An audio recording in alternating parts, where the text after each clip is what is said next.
যেদিন আমি প্রথম দেখছি ওই জিনটা অনেক সুন্দর ছিল। আচ্ছা, মানে জানি না অনেকে ট্রাস্ট করবে না যে জিনরে দেখছে, মানে হয়তো অনুভূতি করা যায় এটা দেখে কেমনে, বাট আমি দেখছি অনেক সুন্দর। ওই ছেলে জিনটা একটা মানে এত সুন্দর ছিল, মানে ওর সৌন্দর্য মানে আমি বয়া করতে পারবো না।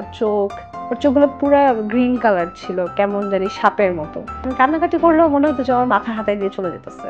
আর হ্যাঁ, আমার মাকে থ্রেট দেয় যে আমি ওকে নিয়ে যাব এই শুক্রবারে, ওকে বিয়ে করব।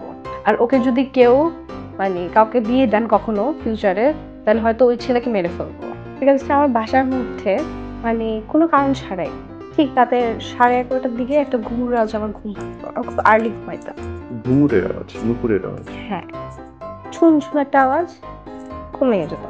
11টা থেকে 12টার মধ্যেই পায়ের আওয়াজ শুনে আমার ঘুমটা ভাঙা স্টার্ট করে। একদিন আমি লাফ দিয়ে উপরে আওয়াজ শুনে ঘুম থেকে উঠি, দেখতেছি একটা বাচ্চা সিলিং এর উপরে হাঁটতেছে উল্টা ভাবে। আমরা তিনজন বেডে আমাদের খাটকে যেন আস্তে আস্তে উপরে উঠেছে। শুট, এটা তুমি দেখতেছ না মাও দেখতেছে? আমরা দুজন দেখতেছি এই পর্যায়ে। এতদিন আমি দেখতাম, মা অতটা ফলো করতো না, এবার মাও দেখতেছে। আমার রুমে 4টা আয়না ছিল আর একটা ড্রেসিং টেবিল। 4টা না? হ্যাঁ, আমার আয়না খুব পছন্দ। লিটারালি প্রত্যেকটা আয়নাতে কালো শ্যাডো দেখতেছি, ঘোরাঘুরি করতেছি রুমের মধ্যে। একটা পর্যায়ে আমি চিৎকুট দিয়ে উঠি, আমার আম্মুর টিভির আওয়াজটা মানে বুঝতে পারছি যে আমি চিল্লাচ্ছি। এই পর্যায়ে আমি ফিল করছিলাম এখানে একটা হাত এমনি ধরছে আমাকে, এত জোরে ধরছে যেখানে লাল হয়ে গেছে, পুরা গ্রিন কালার ছিল, কেমন জানি সাপের মতো। আমি কান্নাকাটি করলেও মনে হতো যে আমার মাথা হাতায় দিয়ে চলে যেতেছে। আর হ্যাঁ, আমার মাকে থ্রেট দেয় যে আমি ওকে নিয়ে যাব এই শুক্রবারে, ওকে বিয়ে করব। আর ওকে যদি কেউ মানে কাউকে বিয়ে দেন কখনো ফিউচারে, তাহলে হয়তো ওই ছেলেকে মেরে ফেলবো। ঠিক আছে, আমার বাসার মধ্যে মানে কোনো কারণ ছাড়াই ঠিক রাতে 11:30টার দিকে একটা ঘুঙুর আওয়াজ আমার ঘুম ভাঙতো। আমার খুব আর্লি ঘুমাইতাম। ঘুঙুরের আওয়াজ, নুপুরের আওয়াজ। হ্যাঁ, ছুন ছুন একটা আওয়াজ ঘুমিয়ে যেত। 11টা থেকে 12টার মধ্যেই পায়ের আওয়াজ শুনে আমার ঘুমটা ভাঙা স্টার্ট করে। একদিন আমি লাফ দিয়ে উপরে আওয়াজ শুনে ঘুম থেকে উঠি, দেখতেছি একটা বাচ্চাগুলো পুরা গ্রিন কালার ছিল, কেমন জানি সাপের মতো। আমি কান্নাকাটি করলেও মনে হতো যে আমার মাথা হাতায় দিয়ে চলে যেতেছে। আর হ্যাঁ, আমার মাকে থ্রেট দেয় যে আমি ওকে নিয়ে যাব এই শুক্রবারে, ওকে বিয়ে করব। আর ওকে যদি কেউ মানে কাউকে বিয়ে দেন কখনো ফিউচারে, তাহলে হয়তো ওই ছেলেকে মেরে ফেলবো। ঠিক আছে, আমার বাসার মধ্যে মানে কোনো কারণ ছাড়াই ঠিক রাতে 11:30টার দিকে একটা ঘুঙুর আওয়াজ আমার ঘুম ভাঙতো। আমি খুব আর্লি ঘুমাইতাম। ঘুঙুরের আওয়াজ, নুপুরের আওয়াজ। হ্যাঁ, ছুন ছুন একটা আওয়াজ ঘুমিয়ে যেত। 11টা থেকে 12টার মধ্যেই পায়ের আওয়াজ শুনে আমার ঘুমটা ভাঙা স্টার্ট করে। একদিন আমি লাফ দিয়ে উপরে আওয়াজ শুনে ঘুম থেকে উঠি, দেখতেছি একটা বাচ্চা সিলিং এর উপরে হাঁটতেছে উল্টা ভাবে। আমরা তিনজন বেডে আমাদের খাটকে যেন আস্তে আস্তে উপরে উঠেছে। শুট, এটা তুমি দেখতেছ না মাও দেখতেছে? আমরা দুজন দেখতেছি এই পর্যায়ে। এতদিন আমি দেখতাম, মা অতটা ফলো করতো না, এবার মাও দেখতেছে। আমার রুমে 4টা আয়না ছিল আর একটা ড্রেসিং টেবিল। 4টা না? হ্যাঁ, আমার আয়না খুব পছন্দ। লিটারালি প্রত্যেকটা আয়নাতে কালো শ্যাডো দেখতেছি, ঘোরাঘুরি করতেছি রুমের মধ্যে। একটা পর্যায়ে আমি চিৎকুট দিয়ে উঠি, আমার আম্মুর টিভির আওয়াজটা মানে বুঝতে পারছি যে আমি চিল্লাচ্ছি। এই পর্যায়ে আমি ফিল করছিলাম এখানে একটা হাত এমনি ধরছে আমাকে, এত জোরে ধরছে যেখানে লাল হয়ে গেছে। ওর চোখগুলো পুরা গ্রিন কালার ছিল, কেমন জানি সাপের মতো। আমি কান্নাকাটি করলেও মনে হতো যে আমার মাথা হাতায় দিয়ে চলে যেতেছে। আর হ্যাঁ, আমার মাকে থ্রেট দেয় যে আমি ওকে নিয়ে যাব এই শুক্রবারে, ওকে বিয়ে করব। আর ওকে যদি কেউ মানে কাউকে বিয়ে দেন কখনো ফিউচারে, তাহলে হয়তো ওই ছেলেকে মেরে ফেলবো। ঠিক আছে, আমার বাসার মধ্যে মানে কোনো কারণ ছাড়াই ঠিক রাতে 11:30টার দিকে একটা ঘুঙুর আওয়াজ আমার ঘুম ভাঙতো। আমি খুব আর্লি ঘুমাইতাম। ঘুঙুরের আওয়াজ, নুপুরের আওয়াজ। হ্যাঁ, ছুন ছুন একটা আওয়াজ ঘুমিয়ে যেত। 11টা থেকে 12টার মধ্যেই পায়ের আওয়াজ শুনে আমার ঘুমটা ভাঙা স্টার্ট করে। একদিন আমি লাফ দিয়ে উপরে আওয়াজ শুনে ঘুম থেকে উঠি, দেখতেছি একটা বাচ্চা সিলিং এর উপরে হাঁটতেছে উল্টা ভাবে। আমরা তিনজন বেডে আমাদের খাটকে যেন আস্তে আস্তে উপরে উঠেছে। শুট, এটা তুমি দেখতেছ না মাও দেখতেছে? আমরা দুজন দেখতেছি এই পর্যায়ে। এতদিন আমি দেখতাম, মা অতটা ফলো করতো না, এবার মাও দেখতেছে। আমার রুমে 4টা আয়না ছিল আর একটা ড্রেসিং টেবিল। 4টা না? হ্যাঁ, আমার আয়না খুব পছন্দ। লিটারালি প্রত্যেকটা আয়নাতে কালো শ্যাডো দেখতেছি, ঘোরাঘুরি করতেছি রুমের মধ্যে। একটা পর্যায়ে আমি চিৎকুট দিয়ে উঠি, আমার আম্মুর টিভির আওয়াজটা মানে বুঝতে পারছি যে আমি চিল্লাচ্ছি। এই পর্যায়ে আমি ফিল করছিলাম এখানে একটা হাত এমনি ধরছে আমাকে, এত জোরে ধরছে যেখানে লাল হয়ে গেছে। যখন মানে আমি যেটা স্টার্টিং এ ফিল করেছি তখন ছিল 8 বছর। 8 বছর বয়স? হুম। হাও? আমাদের তখন হচ্ছে শনি একরাতে থাকা হতো। হ্যাঁ। সো আমাদের বাসার পাশে একটা কনস্ট্রাকশন সাইট চলতেছিল, একটা বাড়ি বানানো হচ্ছে। তো ওখানে কিছু আওয়াজ পেতাম। আমি খুব ছোটবেলা থেকে একা ঘুমাই তো, মানে আমার রুমই আলাদা ছিল। সো আমি প্রত্যেক মাঝরাতে দেখতাম যে ঘুঙরুর আওয়াজ বা মনে হতো যে কিছু একটা হাঁটাচলা করতেছে। অনেক সময় এমন হতো যে ঘুমিয়ে রইছি, আমার কম্বলটা টেনে নিয়ে গেছে। এটা মাকে বলতাম, মা বলতো, "কিছু না, এটা আমার মনের ভুল ধারণা।" সো এই জিনিসটা কন্টিনিউ হতে থাকে। And আস্তে, আস্তে ভয়ও পাই, কিন্তু আম্মু অতটা পাত্তা দেয় না হুম। ব্যাপারটায়। তারপর বহুদিন পরে যখন আমরা নারায়ণগঞ্জে শিফট হই আমাদের বাড়িতে, তখন স্টার্টিংটা অনেক অদ্ভুত ছিল। আমি দেখে স্টার্ট করতেছি যে মা তো সবসময় তাহাজ্জুদ পড়তে উঠতেন রাতের বেলা। সো তাহাজ্জুদের সময় আমাকে উঠাতেন। হুম। আমার একটু ফোন আর টিকটকের অভ্যাস ছিল। সো ওই সময়টাতে আমি আম্মুর সাথে তাহাজ্জুদের সময় উঠতাম, নামাজ-টামাজ পড়তাম, ২ নামাজ শেষ করে দেন টিকটক করে স্কুলে যেতাম। তো এখন দেখা যাইতেছে তাহাজ্জুদের সময় যখন আম্মু আর আমি নামাজে দাঁড়াতাম, চিল্লানের, কান্না করেন, কারোর আর্তনাদের আওয়াজ আসতো। আর লিটারালি এটা আমি বেশি ফিল করতাম। আমার মোস্ট অফ দ্যা টাইম মনে হতো যে আমার বাসার আশেপাশে কেউ থাকে। হুট করে হাঁটাহাঁটি করতেছি, মনে হইতেছে কিছুর সাথে একটা বাড়ি খেলাম, একটা মানুষের সাথে। বাসার মধ্যেই? হ্যাঁ, There is no one? কেউ নেই কেউ নেই। সামনে? মানে আমি হাঁটতেছি, মনে হয় একটা মানুষ যদি সাঁকটা যেরকম একটা বাড়ি খায়, সেই বাড়িটা খেলাম। সো এইটা ১ম আমার মা বলতো এটা আমার মনের ধারণা, যেহেতু উনি আমার এভয়েড করতে চাইতেছিল ব্যাপারটা নিয়ে, যেন আমি ভয় না পাই। আস্তে, আস্তে জিনিসটা আরো ডিপলি যেতে থাকে যখন আমার বাবা মারা যায়। বাবা মারা যাওয়ার ৩ থেকে ৪ দিন পর একটা নেগেটিভ এনার্জি ফিল করি। দেখা যাচ্ছে আমার বাসার মধ্যে মানে কোনো কারণ ছাড়াই ঠিক রাতের 11:30টার দিকে একটা ঘুঙুর আওয়াজে আমার ঘুম ভাঙতো। আমি খুব আর্লি ঘুমাইতাম। ঘুঙুরের আওয়াজ, নুপুরের আওয়াজ? হ্যাঁ, ছুন একটা আওয়াজ, ঘুম ভেঙে যেত। আমি তো বিড়াল কুকুর পালি।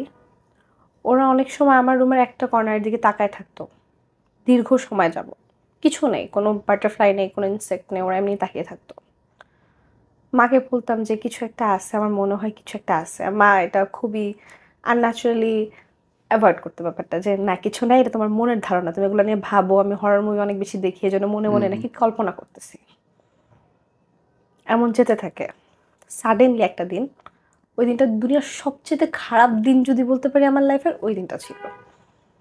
সেম আমি আমার বিড়ালটাকে নিয়ে ঘুমাই, ওর নিয়ে ঘুমিয়ে গেট লাগিয়ে দিয়েছিলাম। আমার যে দরজা জানলা সব বন্ধ, বের হওয়ার মতো কোনো স্কোপ নেই। আমার বিড়ালটা লিটারেলি রুমে নাই। ঘুমের আওয়াজে ঘুমটা ভাঙছে, বিড়াল পাশে নাই। নিয়ে যখন শুইছো তখন নিয়ে শুইছো? ও কোথাও নেই। ওকে যদি বলতাম বুলু, ও লাফ দিয়ে আসতো। ও লিটারেলি আমার রুমের কোনো জায়গায় নেই, দরজা জানলা বন্ধ? সব বন্ধ। যখন নিয়ে শুইছো তখন ছিল পাশে? হ্যাঁ, ওকে ওকে নিয়ে না ঘুমালে আমার ঘুমে ধরতো না। সো আমি দরজা জানলা সব অফ করা, ও নাই। এইটার পরে আম্মুর কাছে দৌড়ে যাই।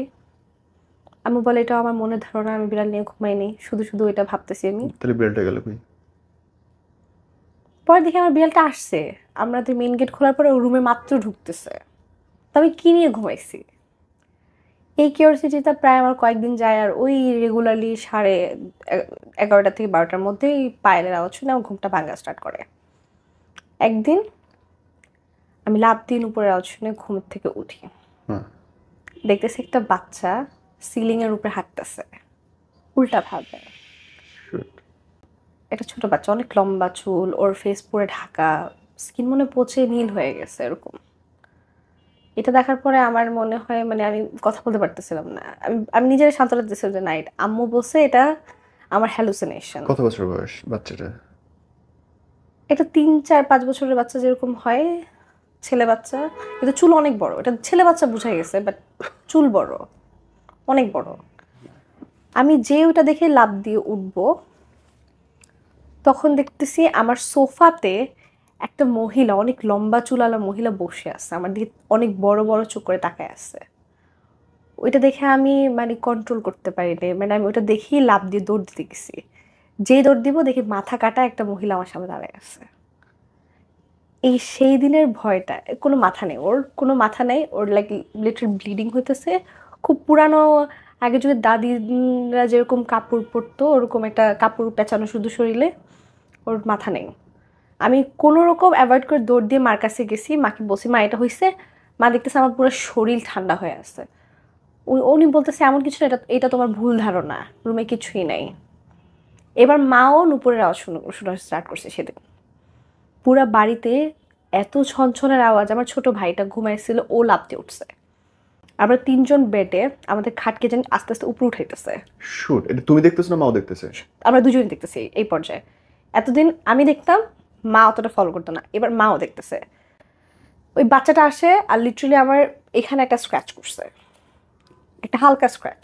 আমার মা আয়তল কুরসি ইটি বলে ফুট দিতেছে আমার শরীরে, আর শরীর বন্ধ করে ট্রাই করতেছে। ওনারা তো যেহেতু বললাম আমার নানা আধ্যাত্মিক মানুষ ছিলেন, সো মানে আমার নানা আধ্যাত্মিক ছিলেন, আমার মার যে নানা উনিও আধ্যাত্মিক ছিলেন। সো বেসিক্যালি ওনার থেকে আমি অনেক কিছু শিখেছিলাম, তো আমার শরীরটা বন্ধ করছে। বন্ধ করার পর মানে সেই দিন আমি দেখছি, বাট আমাকে কোনো হার্ম করতে পারেনি। এখান থেকে শুরু হয়েছে এই যে আপনার হুজুরের পানি পড়া খাওয়া, কোনো কিছুই বাড়িটারি বন্ধ করে কোনো কিছুই কোনো কাজ আসতেছে না। এলাকার মানুষরা এই পর্যায়ে অনেক কিছু ফিল করতেছে। তো আমাদের পাশে যে নেবার থাকে, উনি আসছে। উনি এসে একদিন আমাদেরকে বলতেছে যে আমি প্রায় সময় দেখি আপনাদের ছাদে একটা মহিলা মাথা নেই হাঁটাহাঁটি করে। পাশের বাসার মানুষও দেখতেছে? ওরা প্রায় সময় নাকি দেখে আমাদের ছাদে কিছু একটা হাঁটাহাঁটি করে অনেক রাতে, এবং মাথা নেই। তার মানে এই ঘুঙুরের শব্দ তার হতে পারে। সো ওই এরিয়াটা খুব বাজে একটা এরিয়া ছিল, যেহেতু নারায়ণগঞ্জে মারামারি কাটাকাটি অনেক বেশি হতো ওই সময়টাতে। সো আমাদের বাসায় একদিন আমার ওই মানে আমার নিউ 2টা ফ্রেন্ড হয়, ফিমেল ফ্রেন্ড, ওরা আসা শুরু করে। একটা পর্যায়ে যখন ওদেরকে এগুলো শেয়ার করি, ওরা আমাকে শেয়ার করে। ওরা যেহেতু অনেক পুরান লোকাল ছিল, আমরা লোকাল হয়ে আমরা কখনো এখানে থাকিনি। ওরা বলে যে আজ থেকে 30 থেকে 36 বছর আগে যখন ওই জায়গাটাতে মানে পানি ছাড়ার কিছুই ছিল না, ওই সময় একটা কনস্ট্রাকশনের কাজ স্টার্ট হয়। ওই প্রজেক্টের সময় ডাকাত ঢুকেছিল। ওদিকে একটা দোতলা বাড়ি। সো এই দোতলা বাড়িটাই তখন সবচেয়ে এক্সপেন্সিভ বাড়ি ছিল, আর ওইটাতে অনেক অনেক গাড়ি আসবাবপত্র থাকতো। তো ওই ডাকাত ওখানে চুরি করতে আসছে। ওই সময় নাকি একটা বাচ্চা আর একটা বয়স্ক মহিলা, ভিখারি হতে পারে, ক্ষুধার্ত অবস্থায় ওনাদের বাসার সামনে আসছে ভিক্ষার আশায়। সো ওই চুরিটা বা ওই ডাকাতিটা শুধুমাত্র ওরা দুজনই মানে দেখছে। ওই ভিখারিটা। ওকে। তো ডাকাতও ওদেরকে দেখে ফেলছে। তো ডাকাত কি করছে, ওই দুজনকে কেটে মেরে আমাদের এই বাসার জায়গাটাতেই পুঁতে রাখছিল। সো ওই মহিলার বডি পাওয়া গেছে, মাথা পায় নাই, আর ওই বাচ্চাটাকে পাওয়াই যায় নাই, যেটা ছাদে। সো এটার পরের থেকে মানে জিনিসটা আরও ওয়ার্স্ট হয়। শুধুমাত্র এইটাই না, আমার মা হচ্ছে কবিরাজ, অনেক কিছু দেখায়, কিন্তু কোনো কিছুই আমার বাড়ি ধরতেছিল না। একটা পর্যায়ে না পেরে মা হচ্ছে এক সাধুর কাছে যান। উনি নাকি কামরূপ কামাখ্যা থেকে আসছিল। সো ওই সাধু আমাকে মানে 8টা তাবিজ দেয় কোমরে বাঁধার জন্য। তারপর থেকে আমি একটু হিল হওয়া স্টার্ট করি। আমি খুবই অসুস্থ থাকতাম, ডক্টর দেখে কোনো কাজ হচ্ছিল না। সো ওই তাবিজটা পরার পর থেকে আমি একটু সিকিউরিটি পেয়েছি, মানে আমি দেখতাম বাট আমার কোনো হার্ম করতে পারতো না। একটা পর্যায়ে অনেক দিন যায়, আমি আবার এই সেম জিনিসগুলো ফিল করা স্টার্ট করি যে আমার সাথে আবার হচ্ছে। আমাদের ঘর ভরা মানুষ। আমি যেহেতু আবার অসুস্থ হয়ে গেছি, আমাদের বাসার পাশে নতুন একটা কবিরাজ আসছে নাকি, এটাকে অনেক ভালো আমার এলাকার মানুষ বললো। ওই কবিরাজের কাছে গেছে, এ আবার ছিল ভুয়া ভণ্ড, এটা মা বুঝে নাই। উনি কি করছে, আমার এই তাবিজটা খুলে ফালায় দেয় আর নিজে একটা তাবিজ দেয়। সেদিন বাসায় আসার পরে আমি ঢুকতে মানে কেচি দিয়ে ঢুকছি আর আমি বাড়িটা খাইছি। আবার সেম বাড়ি? হ্যাঁ। তো আমার কেন যদি মনে হয়েছিল যে আমি প্রোটেক্টেড না, বাট তাকে আর বুঝতে পারতেছিলাম না। তো সেদিন আমি বলতেছিলাম যে আমি একা ঘুমাইতে পারবো না, আমার সাথে কেউ ঘুমাতে হবে, আমার খুব ভয় লাগতেছে। মা বলে যে তোমার সাথে কে ঘুমাবে, সবাই ভয় পায়, বাড়ির সবাই আমার সাথে ঘুমাইতে ভয় পায়। সো আমিও রাগ করে কি করছি, আমার টিভির ভলিউম ফুল স্পিডে দিয়ে গেট লাগিয়ে রাগ করে ভিতরে বসে আছি। আমার রুমে 4টা আয়না ছিল আর একটা ড্রেসিং টেবিল। 4টা আয়না? হ্যাঁ, আমার আয়না খুব পছন্দ। ওকে। লিটারালি প্রত্যেকটা আয়নাতে কালো শ্যাডো দেখতেছি, ঘোরাঘুরি করতেছি রুমের মধ্যে। একটা পর্যায়ে আমি চিৎকুট দিয়ে উঠি, আমার আম্মুর টিভির আওয়াজটা মানে বুঝতে পারছি যে আমি চিল্লাচ্ছি। এই পর্যায়ে আমি ফিল করছি আমার এখানে একটা হাত এমনি ধরছে আমাকে, এত জোরে ধরছে যেখানে লাল হয়ে গেছে আমার। আমার মা আর আমার আঙ্কেল দরজাটাকে লিটারালি ভেঙে ফেলছে, ভেঙে রুমে ঢুকছে। আর ওনারা দেখছে এই জায়গায় ছাপ হয়ে আছে। ও যে টাচ করছে আমাকে, এটা ছাপটা পড়ে গেছে পুরো বডিতে। লাইক হয় না যে হঠাৎ হঠাৎ গরম কিছু ছাপ লাগে এরকম টাইপের। সেদিন আমাকে তারা তাদের রুমে নিয়ে ঘুমায়। সকালবেলা যখন আমরা ঘুম থেকে উঠছি তখন আমরা দেখি আমার আঙ্কেলের এখান থেকে এই পর্যন্ত কে জানি অনেক মারছে, এখানে ফুলে গেছে। আমার মার এখানে স্ক্র্যাচ করছে। আমার মামার হাতের এখান থেকে কে জানি কেটে ব্লাড নিছে। আমার আন্টির এই আঙ্গুলটা ভেঙে ফেলছে। নন নোজ এনিথিং, কেউ কিছু কেউ জানে না? ফিলই করে নাই। উঠার Feel-ই পরে করে দেখছে, নাই? উঠার পরে সবাই দেখতেছে। Oh আমার my সাথে God. কিছু হয় নাই। নখ ভেঙে ফেলছে, হাত কাটছে, মানে রক্ত নিচ্ছে, নন নোজ এনিথিং? না, কেউ কিছু ফিল করে নাই। ও মাই গড। এই পর্যায়ে আমার মা একেবারে না পেরে এত কবিরাজ দেখেছে, ওই কবিরাজের কাছে আবার যায়। কিন্তু ততদিন আমরা জানি ওই কবিরাজ প্যারালাইসিস হয়ে গেছে। আর এই প্যারালাইসিসের ব্যাপারটা আমার থেকে নাকি ঘটছে। আমাকে যখন প্রোটেকশন দিছে উনি, তারপরের থেকে ওনার বডি কন্ডিশন আস্তে আস্তে খারাপ হওয়া স্টার্ট করছে। সো পরে একবারে না পেরে আমার নানা মারা যায় কিছুদিন পর। আমার নানা যখন মারা যায়, আমার নানা হচ্ছে লাইক ওনার লাশ নিয়ে যখন আমরা মানে বরিশাল যাই, সো বরিশালে হচ্ছে আমার মার নানা থাকেন। উনি ছিলেন অনেক মানে এইসব বিষয় নিয়ে খুব এক্সপার্ট বলা যেতে পারে। হোয়াইট ম্যাজিক নিয়ে অনেক স্টাডিড, বা ওই গ্রামের কেউ অসুস্থ হলে বা জিন পরিভূত এগুলো তাড়াতে হলে ওনাদের কাছেই যেত, যেহেতু পক্ষী বাড়ি ছিল। ওনার কাছে যখন নিয়ে গেছে, উনি আমাকে টাচও করেন নাই, দেখেও নেই। উনি লিটারালি বলেতেছে যে আমার কোথায় কোথায় স্ক্র্যাচ করছে, কি কি করছে সব বলে ফেলছে। হ্যাঁ, তারপর থেকে আমি মানে সামনে বসে আছে আমি, আর উনি বলা শুরু করছে, you don't say anything. So পরে আমি তার দিকে তাকিয়েছিলাম এন্ড বলতেছিলাম যে ভাইয়া, মানে আমরা ভাইয়া ডাকি আর কি, তো কি করব আমরা। তো আমার মাকে বলছে তুই চলে যা, আমার ওর সাথে কথা আছে। তখন উনি আমাকে আমাদের আম্মুর সাইডের ফ্যামিলির পরম্পরাটা বুঝায় যে উনার আগে উনার বাবা ছিলেন, তারপর উনি পেয়েছে। এখন যদি এটা আমি নিজে থেকে অ্যাকসেপ্ট করে নিয়ে আমি আস্তে আস্তে এগুলা এগুলো আমাকে হার্ম করবে কম, আমি উল্টা ওদেরকে কন্ট্রোল করতে পারবো। ব্যাপারটা এরকম। মানে পোষা পোষা পোষা বলতে গেলে কুকুর বিড়াল যেভাবে পোষে ভাবে। প্রপারলি পোষাও না, বাট ওরা আমাকে হার্ম করতে পারবে না। মানে লিটারালি ওরা আমার পক্ষে থাকবে, বিপক্ষে যাবে না। মানে লিটারালি গার্ডিয়ান এঞ্জেলদের মতো কাজ করবে। সো এই ব্যাপারটায় আমাকে আরো একটু বুঝায় যে ওনার যে বাবা ছিলেন, তার ওয়াইফ মানে তার মা খুব অসুস্থ হয়ে পড়ছিল। ওই পর্যায়ে একটা তুলা গাছ ছিল, এই তুলা গাছের নিচে 3টা জিন থাকতো।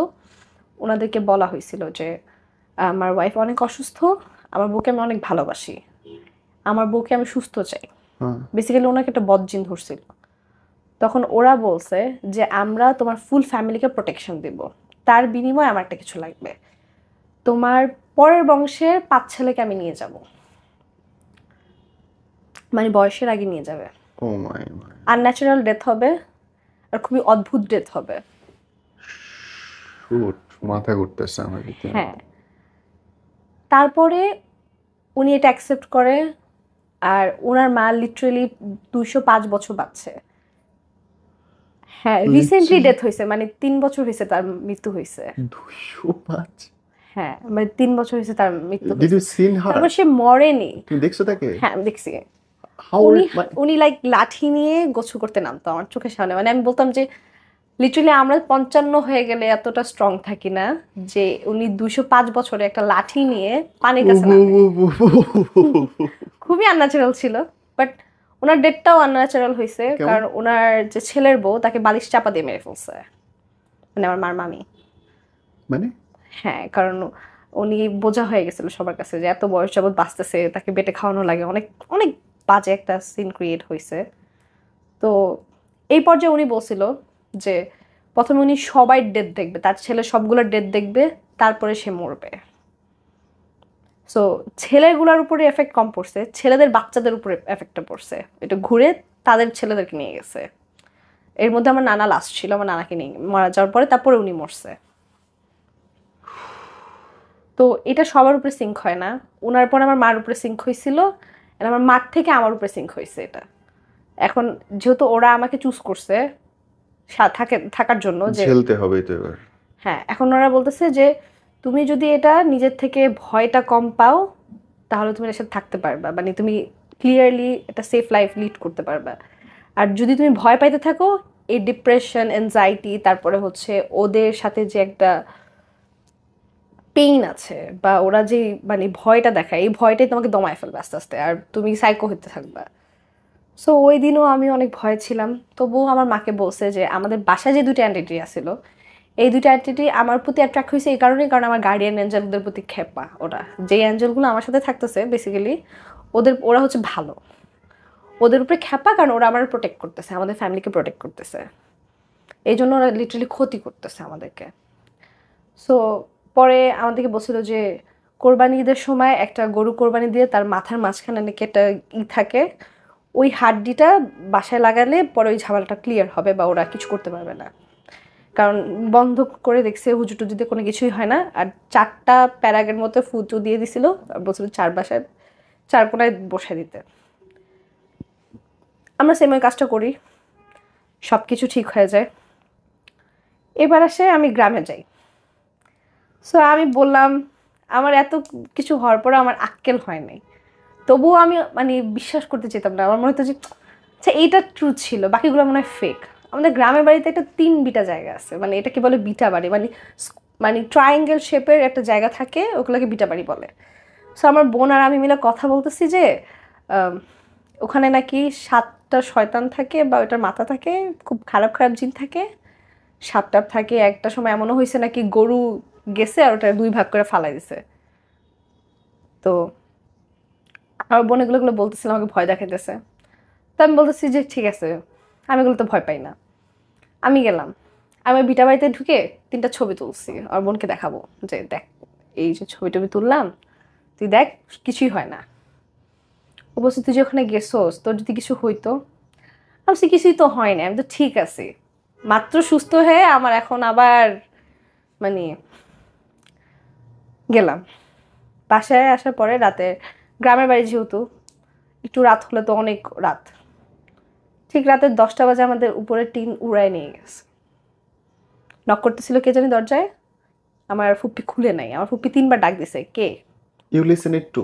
হ্যাঁ, আমি লিটারেলি শুনতেছি আমার বোন ডাকতেছে, গেট খোলা, আমার বোন আমার সাথে শুয়ে আছে।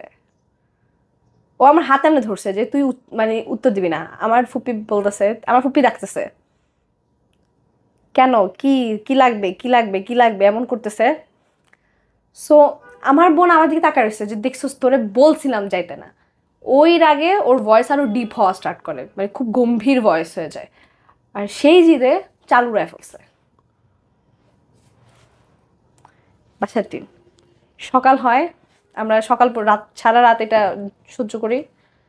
সকালবেলা আমাদের বাড়িতে হুজুর আনে আমার এই ফুপি বাড়িতে। হুজুর আসার পরে আমাকে দেখে বলতেছে এ তো আকাম করছে। কি করছে? এ তো ওখানে গেছে, এর পিছনে লাগছে এখন, এর সাথে এমনি একটা সমস্যা, আর এই হাইতে হাইতে সমস্যা নিতেছে এখন। ওই সময়টাতে একমাত্র অপশন দিছিল যে পড়া পানি খেয়ে আমি আমার বাসায় বাড়িতে মানে ঢাকায় ব্যাক করি, বিকজ আদারওয়াইজ এটা আমার আরও একটু অসুস্থ করে ফেলবে, যেহেতু আমার অলরেডি প্রবলেম আছে জিনিসটার সাথে। সো হ্যাঁ, বেশি না, একদিন পরে আমি ঢাকায় এসে পড়ি। তারপর থেকে এটা কন্টিনিউয়াসলি আরও বাড়তে থাকে জিনিসটা। আমি দেখতাম, আমি লিটারেলি ছাদে গেলে দেখি বসে আছে, আশেপাশে দেখি বসে আছে। আমি কাউন্সিলিং স্টার্ট করছি, আমার মনে হতো যেগুলো মিথ্যা, আমার মনে হতো যে আমি মনে হয় হ্যালুসিনেট করতেছি, সাইকোলজিক্যাল প্রবলেম হতে পারে। মানে আমি যেহেতু মডার্ন জিনিসটাকে আমি ওইভাবে নিতেছিলাম, মানে এগুলো ট্রাস্ট করতাম না। একটা সময় আসে যখন আমি দেখতেছি আমি যা বলি তাই হওয়া স্টার্ট করে। এটা অনেক উইয়ার্ড, লাইক কালিজ জবান। মানে আমার বিড়ালটাকে আমার নেইবার মেরে ফেলছে। আমার কাছে চেয়েছিল, বিড়ালটা খুব সুন্দর ছিল, ও আমার আমার অনেকগুলো বিড়াল, তো বলতেছিল যে এই বিড়ালটা আমার পছন্দ, আমার ছেলে পছন্দ করছে, আমাকে দিয়ে দাও। তা আমি বলেছি না, আমি কেন দিব, আমার বিড়াল, আমি তো আমার বিড়াল খুব পছন্দ হয়, আর আপনি কি আপনার সন্তানকে দিবেন, তো আমার সন্তানের মতো। সো ওই আগেও কি করছে, ওর বিড়ালটাকে মেরে ফেলছে ইটা দিয়ে মেরে। আর তারপরে আমাদের বাসার পিছনের গলিতে রেখে দিছে মাঝখানে, দেখার জন্য যে ও মারছে এটাকে। আমি জাস্ট ওকে অভিশাপ দিছি যে তোমার পেটের যে বাচ্চাটা আছে এটা থাকবে না। 3 দিন পরে শুনি যে আসলে তার বেবিটা নেই পেটে। উনি এসে চিল্লাইতেছে আমার সাথে যে তুমি বলছো আর তোমার সাথে সাথে হয়ে গেছে।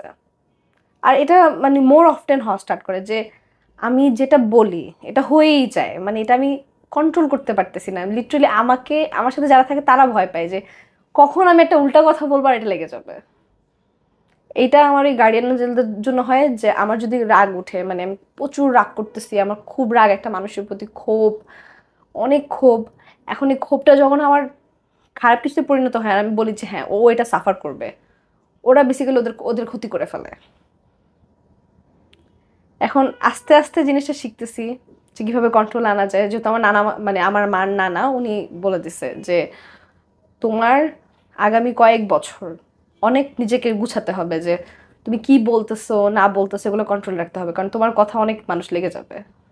তুমি অবশ্যই চাবা না কাউকে ক্ষতি করতে। হ্যাঁ, মানুষ তোমার ক্ষতি করতেই পারে, মানুষ তো বলতেই সমস্যা, কিন্তু তুমি মানুষকে ক্ষতি করতে চেও না, কারণ ওদের ক্ষতিটা ফিজিক্যাল হার্ম হতে পারে বা অন্য কিছু হতে পারে, বাট তোমার ক্ষতিটা তুমি ইনভলভ হবা না, বাট হয়ে যাবে। সো খুব রিসেন্টলি একটা ঘটনা যে আমি রিক্সা দিয়ে যাচ্ছিলাম আমার ফ্রেন্ডের সাথে, তো আমার মনে হচ্ছে আমার কানে কেউ বলে গেছে যে এই রাস্তাটা একটা অ্যাক্সিডেন্ট হবে, আর অ্যাক্সিডেন্ট আমার সাথেই হবে, বাট আমি সেফ থাকবো। কথাটা শুনে আমি জাস্ট আমার ফ্রেন্ডে বলতেছিলাম যে আমার কেন জানি মনে হচ্ছে একটা অ্যাক্সিডেন্ট হবে, আজকে একটা খুব বাজে দুর্ঘটনা ঘটবে।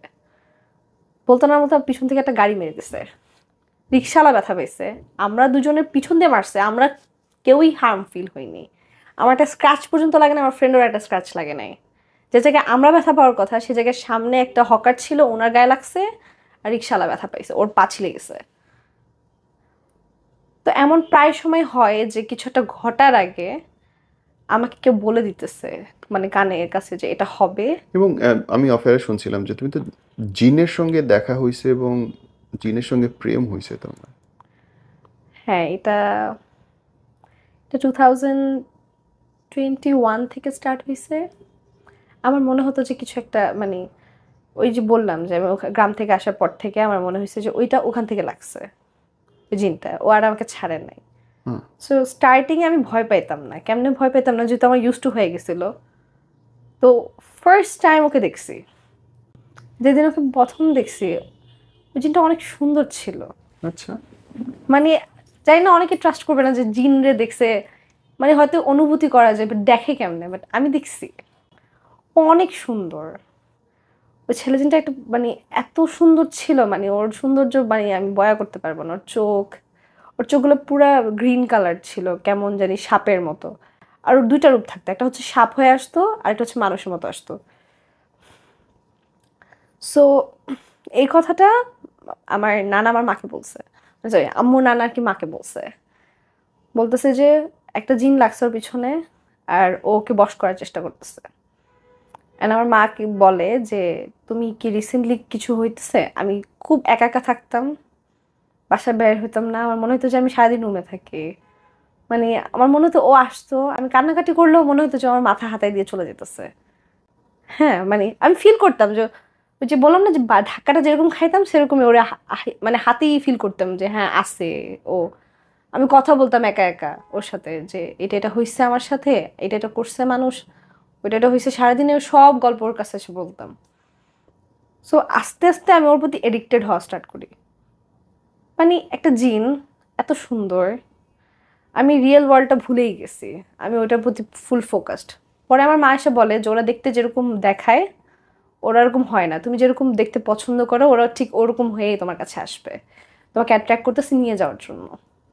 আর হ্যাঁ, আমার মাকে থ্রেট দেয় যে আমি ওকে নিয়ে যাব এই শুক্রবারে, ওকে বিয়ে করব।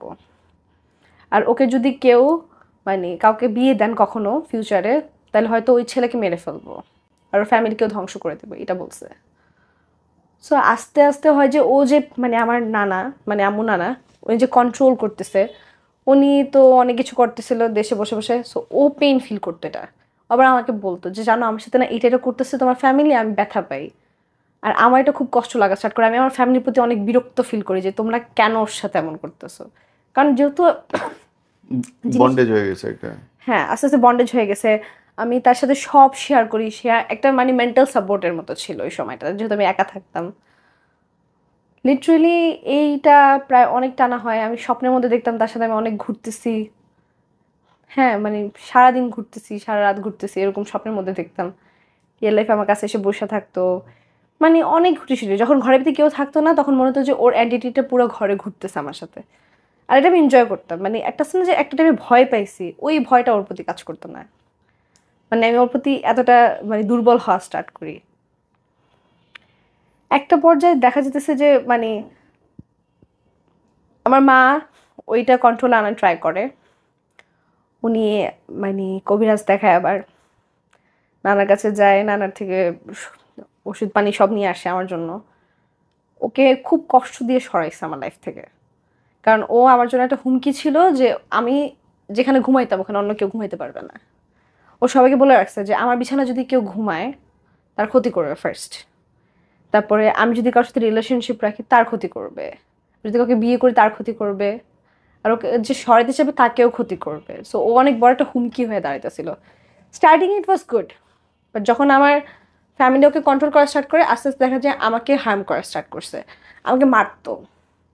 সকালবেলা উঠতে দেখতাম যে হাতে দাগ, পেটে দাগ, পায়ে দাগ, লাল হয়ে আছে, কে জানি অনেক বাইরে এসে আমারে। তারপর দেখতাম যে এভরিডে অলমোস্ট? এভরিডে। আরে বাপরে। তারপরে আমার শরীর ব্যথা থাকতে উঠতে পারতাম না বিছানা থেকে, মানে অনেক সিক থাকা স্টার্ট করে, আমার খুব জ্বর, কাশি, ঠান্ডা, মেডিসিনে কাজ করতেছে না। মানে ও আমাকে নিয়ে যাবে, এখন যেহেতু নিতে পারতেছে না, তারা কন্ট্রোল করতেছে, এখন ডিসিশন নিচ্ছে আমাকে মেরে ফেলবে, শুধুমাত্র ওই একটাই অপশন আছে আমাকে নেওয়ার। পরে খুব কষ্টে আমার নানা আমাকে আবার বুঝায় যে এবার যদি তুমি ওর প্রতি অ্যাট্রাকশন না কমাও তাহলে আমাদের কারোর ক্ষমতা নেই ওকে আটকানোর, কারণ এডিকশনটা আমার, এই জন্য ও সুযোগটা পাইছে। যে মানে আমি যখনই ওর ব্যাপারে কথা বলতাম আমি ব্লাশ করতেছি, আর ও এটা বুঝে যে আমি ওর প্রতি দুর্বল, আর যতক্ষণ আমি দেখাবো যে আমি ওর প্রতি দুর্বল ওইটা আরো বেশি মানে ওর পাওয়ারটা হ্যাভি থাকবে আমার উপরে। তবে আস্তে আস্তে যখন দেখলাম যে আমার না আমার ফ্যামিলিরও হার্ম করতেছে ও লিটারেলি, তখন আমার আস্তে আস্তে মানে ইন্টারেস্ট লেভেলটা কমতে থাকে ওর প্রতি। বাট তারপরে আস্তে ওকে অনেক কষ্টে সরায় ফেলে আমার ফ্যামিলি।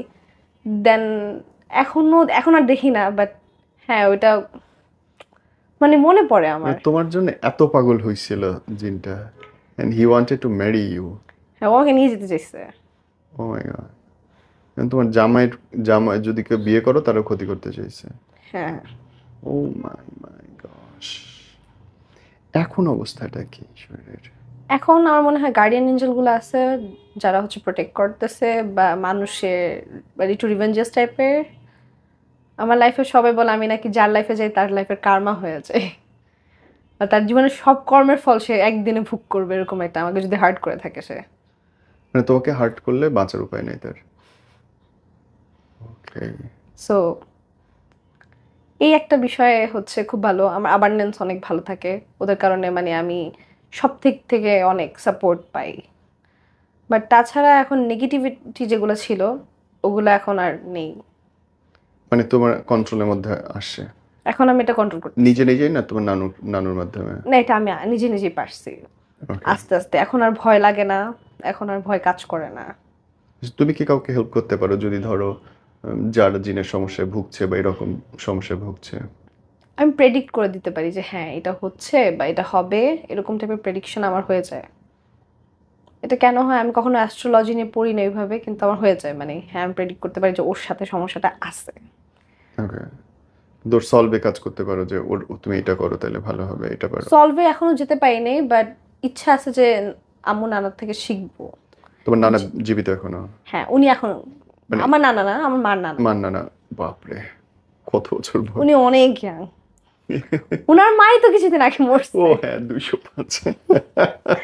So উনি young, মানে আমি বুঝি না তাদের অনেক লং লাইফ, যারা যারা হচ্ছে এই এই অ্যালায়েন্সটা পাচ্ছে, মানে সিং পাচ্ছে। আমি একটা জিনিস চাই, ইফ ইউ অ্যালাউ, ধরো অনেকেই তো এরকম সমস্যায় ভুগছে, কেউ যদি তোমার নানার সঙ্গে কন্ট্যাক্ট করতে চায় তোমার ফেসবুক আইডিটা বলো যেন তোমাকে ইনবক্স করতে পারে। না, এটা Alright. পসিবল না। আচ্ছা ঠিক আছে, তাহলে ভিডিও নিচে কমেন্টস করলে তোমার ইচ্ছে হলে তুমি তাদেরকে অ্যান্সার করো। অবশ্যই এটা করতে পারবো। Okay.